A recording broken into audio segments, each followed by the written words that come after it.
अरे गरुड़, तुम छोटे बच्चे बन गए, हाँ?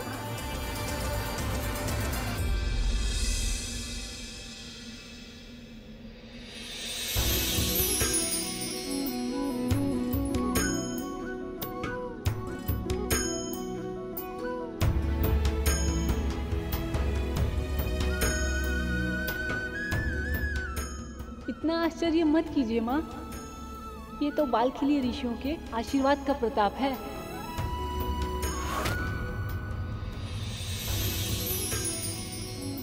बस अब मुझे ये बताइए कि अब तो मुझे यहाँ रहने की आज्ञा मिल सकती है ना?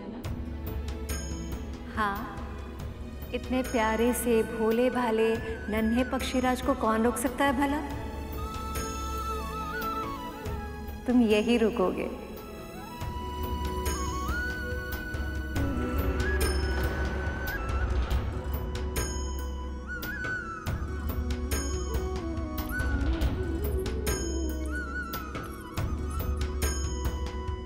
माँ, हल्दी क्यों लगाते हैं?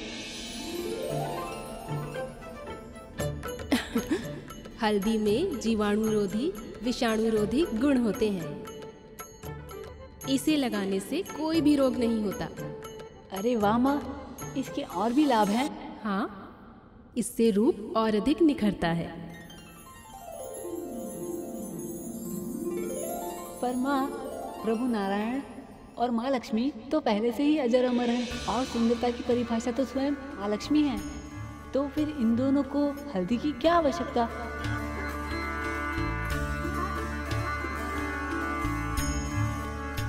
प्रश्न तो बिल्कुल सही पूछा है गरुड़ ने।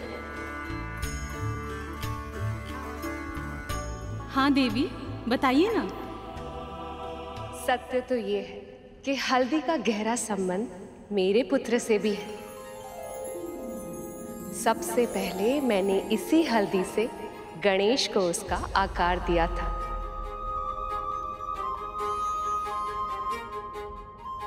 तब जाके गणेश को उसका साक्षात रूप मिला।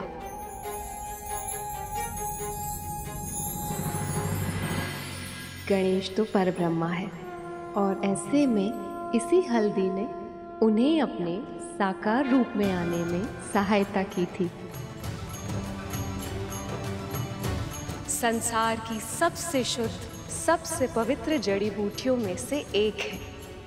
इसके अगणित गुण हैं जो किसी भी व्यक्ति को स्वस्थ, दीर्घायु और रोग मुक्त बना सकते हैं।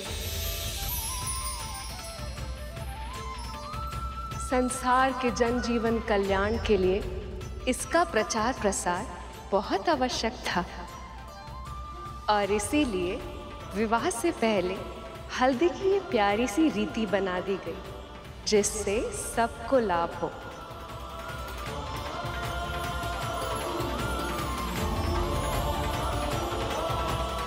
अद्भुत माँ, तब तो मैं आपको हल्दी युक्त रूप में देखने के लिए बहुत उत्साहित हूँ।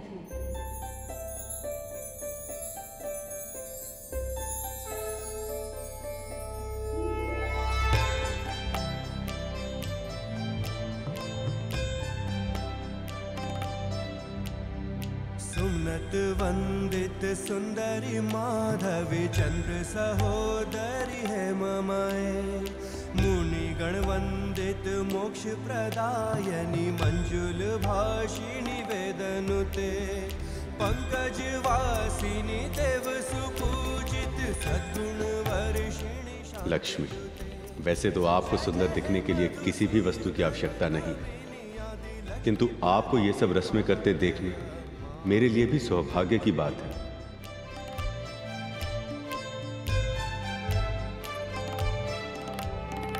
ऐकली कल्मष नाशिनी कामिनी वैदिक रूपिणी वेदमाए। क्षीर समुद्भव मंगल रूपिणी मंत्र निवासिनी मंत्र नुते। मंगलदायी लक्ष्मी, आपको वधु रूप में देखकर आपसे पुनः विवाह करने के लिए मैं और भी आतुर हूँ। भार्गवी मंत्र स्वरूपिणी मंत्रमय। सुरगण पूजित शीघ्र फल प्रद ज्ञान विकासिनी शास्त्र ने। जब भी कोई स्त्री हल्दी और विवाह की सारी रस्में निभाएगी, उसमें सारा समाज आपकी छवि देखेगी और वो घर की लक्ष्मी कहलाएगी।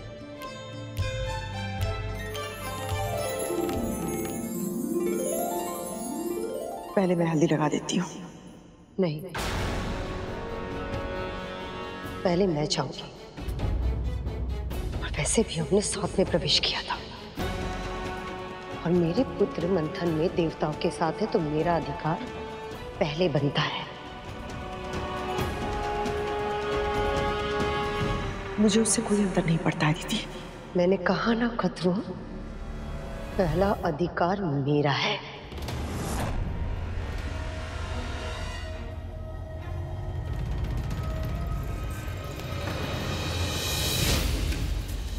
चलिए माँ, लक्ष्मी माँ को हल्दी लगाइए।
एक सच्चे हृदय वाले भक्त की अनुपस्थिति में ये हल्दी की रस्म भी अधूरी रह जाती।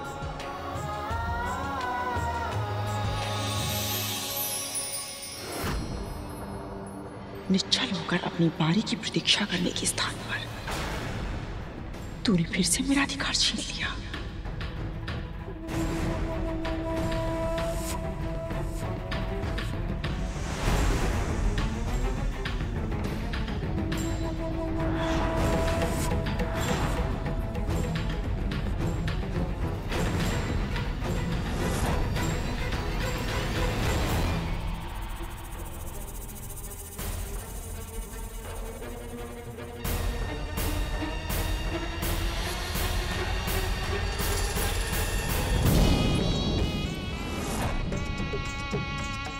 हल्दी खत्म।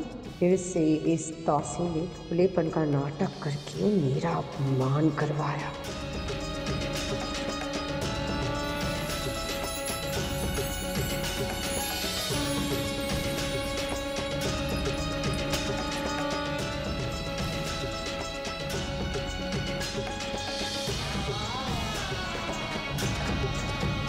बहुत सुंदर लग रही हैं आप। आपको किसी की नजर ना लगे।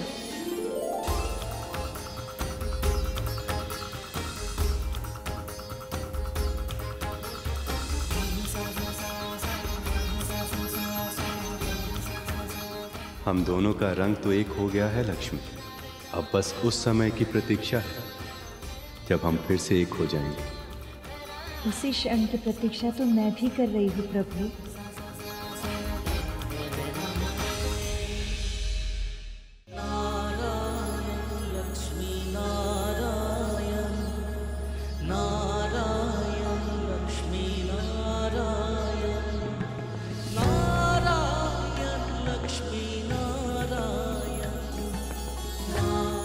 अब आपके साथ होने की प्रतीक्षा मुझसे नहीं हो पा रही।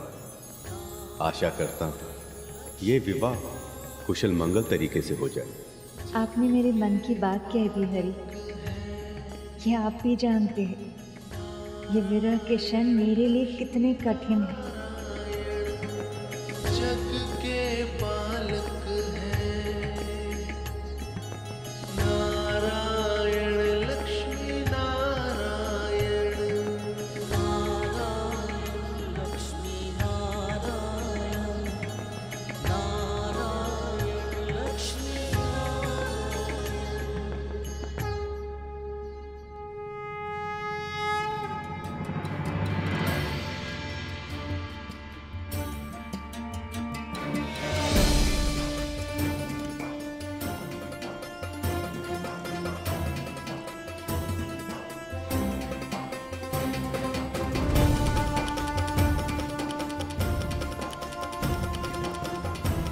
पिताजी, क्या हुआ? कुछ नहीं पुत्री, सब ठीक है। विवाह की सारी तैयारियां हो चुकी है, बस अब शीघ्र ही। पिताजी बताइए ना, क्या हुआ? हर एक पिता की तरह अपनी पुत्री के हाथ पीले करना मेरा भी स्वप्न था, पर जब आज आपके हाथ पीले होते देखा तो ऐसा लगा जैसे मेरे हृदय का एक भाग शीघ्र ही टूटकर बहुत दूर जाने वाला है। जब पुत्री बड़ी हो जाती है तो मां उसकी सखी बन जाती है, पर न जाने क्यों पिता और पुत्री के बीच संवाद कम पड़ने लगते हैं, शब्द कम पड़ जाते हैं। पुत्री, एक पिता बहुत कुछ कहना चाहता है अपनी पुत्री से, लेकिन कह ही नहीं पाता, और विवाह के इन भावुक पलों में सभी भावनाएं आंसू बन करके बह जाती हैं।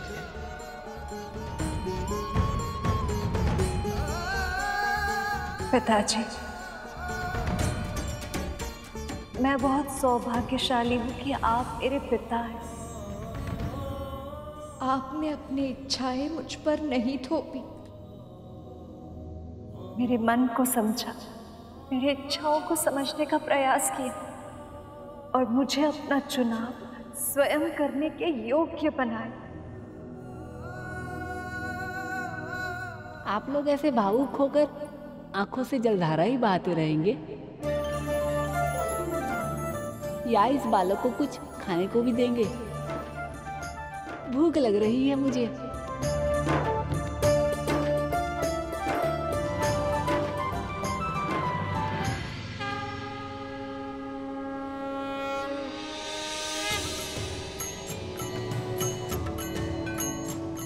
प्रभु, अब आपको कुछ खा लेना चाहिए। हम दोनों ने इतना श्रम कर लिया है कि मुझे तो बहुत भूख लगाई है। आपको भी लग रही होगी, है ना प्रभु? चिंता मत कीजिए मूषक जी, हम दोनों पेट भरकर भोजन करेंगे। बस एक बार वहाँ पहुँच जाएं, वहाँ सभी मेरी प्रतीक्षा कर रहे होंगे। मुझे भोग लगाए बिना कोई खाता नहीं है ना, इसलिए। सच में प्रभु? वैसे आपको क्या लगता है कौन कौन से पकवान बने होंगे वहाँ? वो तो मैं ऐसे ही बता सकता हूँ। मैं अभी अपनी अंतर्दृष्टि से देखता हूँ कि वहाँ क्या चल रहा है।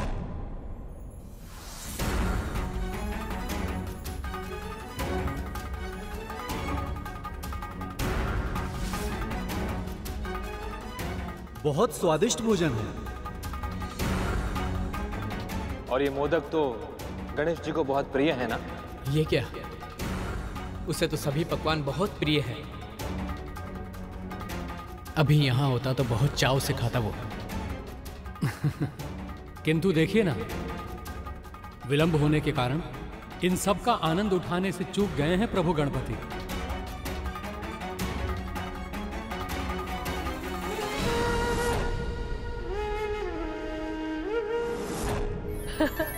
ये लो पुत्र, ये मोदक मेरे पुत्र गणेश को बहुत प्रिय है, तुझे भी अच्छे लगेंगे।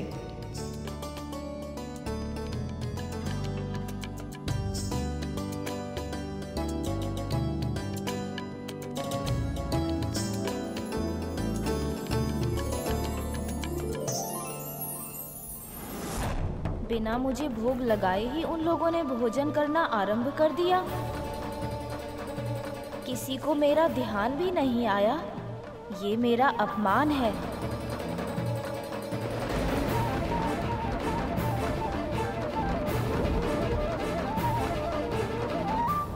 क्या हुआ प्रभु?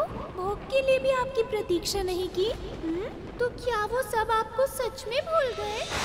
ऐसा नहीं होना चाहिए था मूषक जी। पिताश्री, विष्णु मामा श्री, ब्रह्मदेव सभी ने स्वयं मुझे परब्रह्म की संज्ञा दी थी।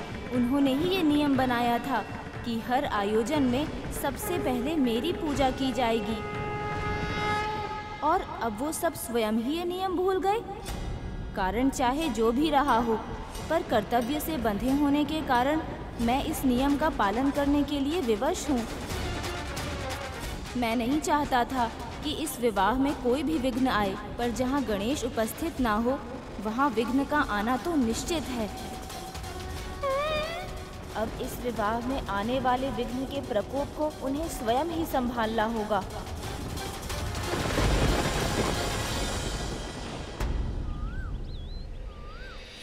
करुण, हल्दी उत्सव में रुककर तुमने बहुत अच्छा किया।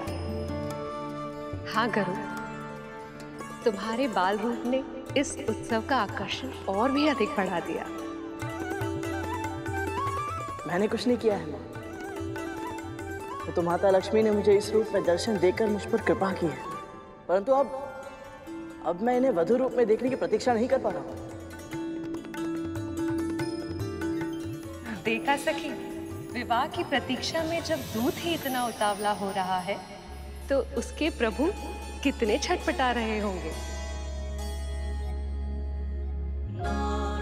ये कल्पना सहज ही की जा सकती है।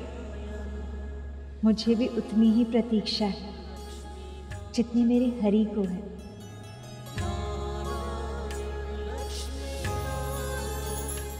माँ, यहाँ से जाने का तनिक भी मन नहीं करता, परंतु वैकुंठ में बारात की तैयारियां करनी है मुझे, इसलिए जाना होगा। आज्ञा दीजिए। कल्याण है पुत्र। प्रभु की सेवा में तू अपना हर दायित्व पूरी कुशलता के साथ निभाए, यही आशीर्वाद है मेरा।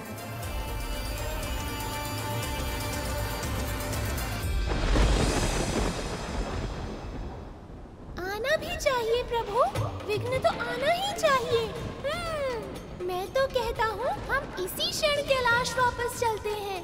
वो प्रभु विष्णु और माँ लक्ष्मी अवश्य है, पर आपके बिना उनका विवाह भी संभव नहीं है।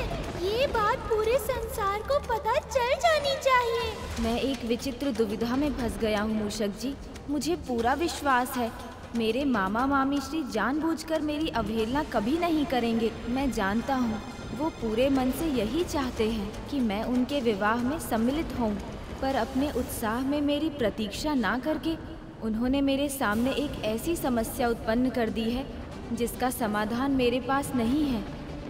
एक ओर है संसार का नियम जो कहता है कि किसी भी मंगल कार्य को पूरा करने के लिए मेरा आह्वान, मेरा सत्कार और मेरा आशीर्वाद होना आवश्यक है। इनके बिना कोई ना कोई अवरोध अवश्य उत्पन्न होगा जिसे कोई टाल नहीं सकता।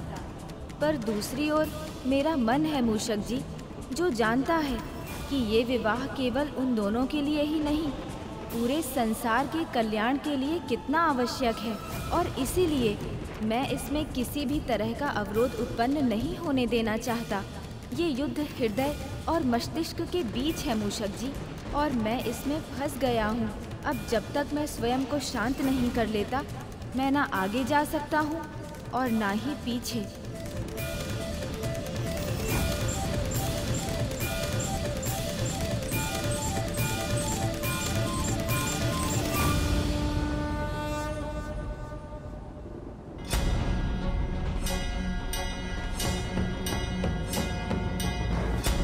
तो स्वयं को शांत करने के लिए समाधि में बैठ गए, पर मैं अपने प्रभु का इतना घोर अपमान देखकर स्वयं को शांत कैसे करूं?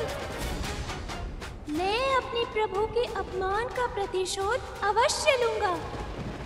मेरे प्रभु के अपमान का दंड मैं विघ्न के रूप में दूंगा।